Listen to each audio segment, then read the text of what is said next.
D-Lo 404 Boxing. Alright, y'all, let me talk about this Errol Spence Jr. Manny Pacquiao cancellation. So, first off, let me just say, hope Errol Spence Jr. makes a full recovery and is able to resume his boxing career, should that be what he wants to do, and which it sounds like he does. Hopefully he'll come back with no ill effects, no lingering effects, and everything will be good. As for Manny Pacquiao, we know he's been basically Ugas will be the fill-in opponent, being that Fabian Maidana had already pulled out of that fight with injury himself, so it kind of worked out. But one thing I will say about the whole situation is,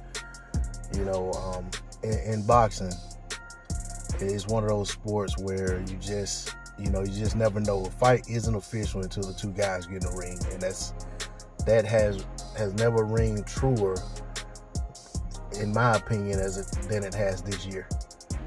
We've had several fights that were on tap to be big time fights that have fell through due to injury or illness, and there have been many others that aren't really the prime time fights, the biggest of fights, but they were fights that we had anticipation for that fell out because of illness or injury. So, like I said, let me reiterate, fight isn't official until the two combatants get in the ring and that bell rings. As for Errol Spence Jr., we know he was on his comeback trail from the accident. Had a great showing against Danny Garcia, and really went out there and reestablished himself as the man to beat at 147 pounds. I was myself looking forward to his next fight, regardless of who it's going to be, and was very excited that it was going to be Manny Pacquiao for a lot of reasons.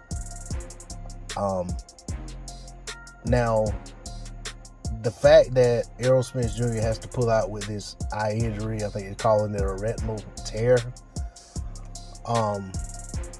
It's concerning, because we know that guys have eye injuries. Sometimes they fight differently. Sometimes they injure easily, and they have lingering effects.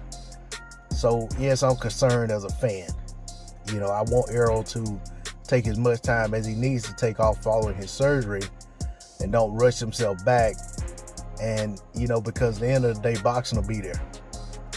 Regardless of who may have moved on, or who may have lost, or whatever the case may be, there'll always be somebody to fight. His health and things of that nature, his family and all of that, a lot more important than a boxing career. But like I said, boxing's gonna be there. When Errol Spence Jr. returns, there gonna be guys to fight at whatever division he settles at. If he doesn't make it back to 147 and he has to go to 54, whatever the case may be, if he goes back to 47, doesn't matter. There's gonna be guys to fight. Selfishly, I'd like to see him back in the ring this year, but I'm not a very selfish person. So as a fan, even being a fan of his and enjoying his fights and tuning in every chance I get to watch his fights, and even watching some of his fights on replay, I don't want to see him rushing himself back for the sake of the fans, for the sake of the sport, for the sake of earnings, for the sake of getting certain fights that may not be there later on. I don't want to see him rush himself back for any of those reasons. Because those eye injuries, they have a tendency to change fighters' careers, and they do so more so when guys get back in the ring too early. So as much as I like to see Errol Spence Jr. in the ring, I want to see Errol Spence Jr. in the ring healthy more so than I want to see him back in the ring in a hurry. And I'm gonna leave it at that. Best wishes to Errol Spence Jr. on his recovery, and I'm looking forward to seeing how he comes back, when he comes back, but also looking forward to seeing Pacquiao versus Ugas, and seeing how that fight shakes out, and how the welterweight division looks after that fight. D-Lo 404 Boxing. Like, share, comment, subscribe. I'm out. Peace.